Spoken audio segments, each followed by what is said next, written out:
안녕하세요. 개발 중입니다. 요즘 대기업이나 중견기업, 아니 심지어 유니콘 스타트업에서조차 코딩 테스트를 하고 있는데요. 코딩 테스트라고 하면 C 언어를 공부해야 되는 것인지, 자바를 공부해야 되는 건지, 알고리즘인지, 네트워크를 공부해야 되는 건지, 어떤 거를 도대체 준비해야 되는 건지 몰라서 막막하시지는 않으신가요? 요즘 알고리즘 문제를 푸는 웹사이트도 많고 블로그도 많기는 한데 핵심적인 부분을 이야기해 주는 곳은 없는 것 같아요. 이렇게 코딩 테스트를 준비하는 곳은 많은데 문제는 현실적으로 우리가 코딩 테스트 준비를 위해서 공부해야 될 범위가 너무 많다는 거예요. 저도 네이버, 카카오, 삼성전자 등 여러 군데에 지원했다가 코딩 테스트에서 떨어졌었는데요. 뭘 공부하고 준비할지 몰라서 막막하더라고요. 제가 이 한 가지만 파악하고 나서 다시 코딩 테스트를 준비했고 삼성전자 캠프 최우수연으로 선정되고 또 네이버 입사 코딩 테스트도 통과할 수가 있었습니다. 제가 파악했던 이 한 가지는 바로 문제에 익숙해지자는 것입니다. 여러분은 기업에서 왜 코딩 테스트를 보는지 역으로 생각해 보신 적 있으신가요? 현업에서 코딩 스킬이 중요해서? 아니면 다들 하니까 트렌드에 맞게 기업에서도 코딩 테스트를 진행할까요?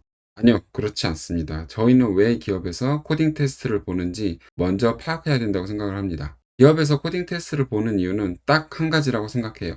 엄청나게 많은 지원자들 중에서 최악의 개발자를 뽑지 않기 위해서입니다. 다른 말로 하면은 1등을 하지 않아도 된다는 거고 기본적인 문제 해결 능력을 가지고 있느냐를 보는 겁니다. 코딩 테스트에서 복잡한 알고리즘으로 풀기를 원하는 게 아니에요. 나쁘지 않은 개발자를 뽑기 위해서 우리가 필수적으로 알아야 되는 자료 구조와 알고리즘을 활용하는가를 보고 싶은 겁니다. 그러면 우리는 1등이 되려고 하는 게 아니라 통과가 되는 거에 초점을 맞출 필요가 있습니다. 기업에서 내는 코딩 테스트는 정말 억지로 꼬아서 내는 게 아니라면 일반적으로 많이 나오는 문제들이 나오거든요. 그럼 주로 기업들에서 진행하는 코딩 테스트에 자주 나오는 문제들을 계속 풀어보고 익숙해지는 게 중요하다는 겁니다. 그래서 비슷한 문제들이 나왔을 때 대략적으로라도 당황하지 않고 어떤 방식으로 접근하면 되는 것인지 감을 잡는 게 중요하다는 이야기입니다. 여러분 수능을 준비할 때로 돌아가서 생각을 해봅시다. 여러분들은 수학 원리를 많이 아는 것에 초점을 맞추고 공부하셨나요? 아니면 수학 원리를 파악하기 위해서 연구를 하셨나요? 아마도 기본적인 수학 원리를 파악을 하고 문제를 최대한 많이 풀어서 익숙해지는 것에 초점을 맞췄을 겁니다. 코딩 테스트도 똑같습니다. 기본적인 자료 구조와 알고리즘만 파악하고 나서 문제에 익숙해져야 되는 시간이 많이 필요합니다. 문제의 범위가 굉장히 넓잖아요. 기업이라는 것은 비슷한 사람들끼리 모여 있는 곳입니다. 그 말은 같은 도메인 지식을 가지고 있는 사람들이 많다는 이야기이고요. 문제를 출제하는 사람들의 성격도 비슷하다는 이야기입니다. 그래서 여러분들이 지원하는 회사와 같은 카테고리에 있는 회사들의 문제들을 위주로 보셔야 되는데요. 네이버를 예시로 한번 들어볼게요. 네이버와 비슷한 카테고리가 뭐가 있죠? 카카오, 라인, 배민, 쿠팡 등이 있겠죠? 넥슨이란 회사는 어떨까요? 우리가 넥슨에 지원한다고 가정을 해봅시다. 넥슨과 같은 카테고리로 게임 관련 기업들을 먼저 봐야 되지 않을까요? 넷마블, NC소프트, 크래프톤, 스마일게이트 등등이 있겠죠? 그럼 이 회사들에서 나온 문제들이나 후기 위주로 보시는 게 좋습니다. 이렇게 코딩 테스트를 준비할 때에도 비슷한 문제 유형들이 나오는 것에 익숙해지면 더 수월해지겠죠. 여러분이 지금까지 들어보셨다면 전체적인 흐름은 파악하셨을 거라고 생각이 듭니다. 코딩 테스트를 내가 왜 준비해야 하는지, 그리고 준비할 때 어떤 범위를 위주로 봐야 하는지에 대해서 알게 됐기 때문에 코딩 테스트가 막연하게 느껴지시는 분들은 아마 어느 정도 의문점이 해소되셨을 거예요. 근데 구체적으로 우리가 이 범위 안에서 문제를 많이 푸는 것만이 답일까요? 물론 그것도 맞습니다. 근데 우리는 한정적인 시간과 에너지를 가지고 있잖아요. 여러분이 수능을 준비했을 때와 마찬가지로 어느 정도의 요령이 필요하지 않을까요? 그럼 마찬가지로 코딩 테스트를 준비할 때에도 어떻게 준비하면 좋을지 효율적인 방법도 있을 겁니다. 제가 코딩 테스트를 준비할 때 여러 문제를 풀어보면서 느꼈던 게 있습니다. 코딩 테스트를 준비할 때 어느 정도의 패턴이 있다는 것을 느꼈습니다. 첫 번째로는 하나의 언어를 정하시는 게 좋습니다. 제가 가장 추천드리는 것은 그 회사의 경력직 공고를 보시는 것을 추천합니다. 신입직 공고는 기초적인 지식을 주로 써놓기 때문에 경력직 공고를 꼭 보셔야 하고요. 경력직 공고를 보시면 그 직군에서 필요한 언어를 가장 첫 문단에 적어 놓는 경우가 많은데 바로 이 언어를 선택하시는 게 좋습니다. 만약에 이런 공고나 정보를 얻기 힘든 경우에는 저 같은 경우 파이썬을 추천드립니다. 파이썬은 표준 라이브러리가 잘 되어 있기도 하고 코드가 짧고 간결해서 빠르게 타이핑이 가능합니다. 빅데이터에 많이 쓰일 정도로 문자열 처리에도 강력하고요. 배우는 시간도 짧기 때문에 저는 이 파이썬을 추천드립니다. 간혹 C 언어나 C++보다 느려서 페널티가 되는 게 아니냐고 물어보시는 경우가 있는데요. 코딩 테스트에서는 구현 과정의 시간이 중요하지 정말 그 코드의 퍼포먼스를 보려는 게 아닙니다. 여러분, 아까 말씀드렸던 것처럼 코딩 테스트를 통해서 1등이 되려고 하지 마세요. 우리는 코딩 테스트를 통과하는 것을 목표로 해야 됩니다. 두 번째 방법은 문제를 보면 바로 그냥 그림으로 그려보는 겁니다. 보통 코딩 테스트 문제를 연습할 때 많은 사람들이 머릿속에서만 경우의 수를 계산해서 풀려고 하는데요. 저도 코딩 테스트를 준비할 때 머릿속으로만 시뮬레이션 해보고 도식화를 하지 않은 채로 오랫동안 문제를 풀어봤는데 해결책을 찾기가 힘들더라고요. 근데 문제를 그림으로 그려보는 습관을 가지면서부터 실력이 크게 느는 것을 경험했습니다. 일반적인 사람을 기준으로 만약 머릿속에서만 경우의 수를 계산해서 풀었다고 하면 아마도 그 사람은 이전에 그 문제와 비슷한 유형을 풀어본 경험이 있을 거라고 생각합니다. 그래서 그 경우의 수가 바로 계산이 되는 거고 해결 방식을 알고 있는 것이죠. 그래서 어떤 코딩 테스트 문제가 처음 보는 유형이라고 생각이 들면 텍스트로 된 설명을 그림으로 풀어보는 습관을 가지는 게 좋습니다. 제가 한 가지 예시를 들어볼게요. 코딩 테스트 문제에 많이 나오는 투썸 알고리즘이라는 문제인데요. 이 투썸 알고리즘 문제를 가지고 예시를 들어보겠습니다. 이 5가지 원소가 들어가 있는 어레이 값이 있다고 가정을 하고, 그리고 이 중에서 어느 수든 2가지 수를 합쳤을 때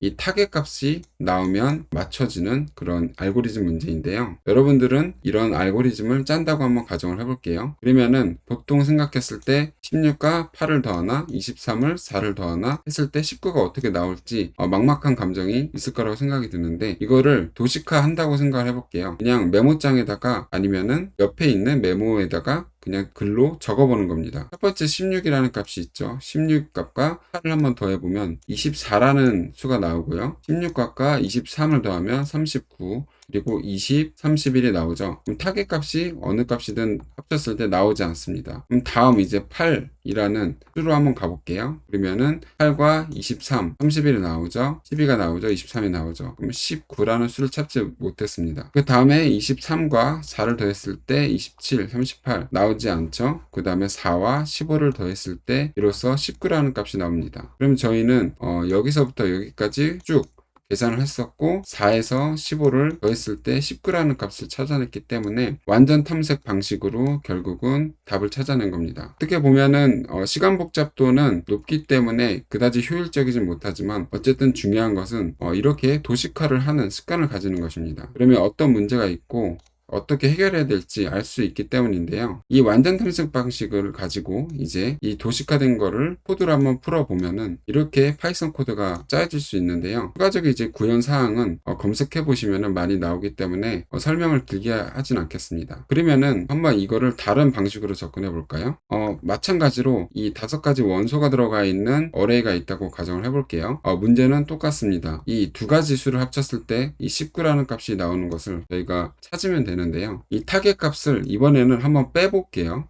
19랑 그 다음에 첫 번째 인덱스에 들어가 있는 16을 한번 빼보면 3이라는 숫자가 나옵니다. 이 3이 이 어레이 안에 있나요? 어느 것도 존재하지 않죠. 그러면은 그냥 스킵하는 겁니다. 이 19와 8을 한번 빼볼게요. 11이라는 값이 나옵니다. 이것도 마찬가지로 이 중에서 존재하지 않는 숫자입니다. 그럼 바로 스킵해 보도록 할게요. 그리고 19와 그 다음에 두 번째 인덱스에 있는 23을 한번 빼보도록 할게요. 마이너스 4가 나오죠. 마찬가지로 스킵하고 19와 그리고 세 번째 이제 인덱스에 있는 4라는 값을 빼보도록 하면 15 값이 나오죠. 그러면은 25 값이 어레이 값에 있나요? 여기에 있죠. 그럼 저희가 이걸 찾아냈을 때 아까처럼 여러 번 돌았나요? 완전 탐색을 했었나요? 그런 방식은 아니죠. 어떻게 보면은 한 번의 탐색으로 단 한 번의 탐색으로 이 4와 15를 합쳤을 때 19라는 숫자가 나오는 방식을 찾았습니다. 이거를 어떤 자료 구조로 사용해서 그 다음에 알고리즘 코드로 풀면은 되는 겁니다. 그래서 이런 식으로 풀었을 때 저희는 해시맵으로 풀이할 수가 있는데 해시맵이라는 자료 구조를 통해서 파이썬 코드로 이거를 작성하면 되는 겁니다. 이런 이제 훈련 방식은 여러 문제를 많이 풀면 풀수록 여러분들은 자연스럽게 이 문제를 푸는 방식에 대해서 배울 수가 있는 거고, 여기서 중요한 것은 저희가 직접 메모장에다가 이 어레이에 있는 값을 나열해보고 빼보기도 하고 더해보기도 하고 여러 가지 실험을 해보는 겁니다. 그래서 나온 숫자를 가지고 그 숫자가 어디에 있는지 한번 대입해 봤을 때 이 15라는 값이 여기에 있다는 것을 확인할 수 있었고, 그러면은 이거를 어떤 자료 구조를 이제 접근해야 되는지를 생각해 봐야 되는 거고, 어떤 자료 구조를 생각해 보자라고 생각을 했을 때는 해시맵이라는 최적의 답을 찾았고, 다만 이게 무조건적인 답이 아닐 수도 있겠지만 그 전에 저희가 완전 탐색 방식으로 접근했었던 것보다는 효율적인 알고리즘을 짤 수 있다는 것은 알 수 있습니다. 세 번째 방법은 쉬운 것 70%, 어려운 것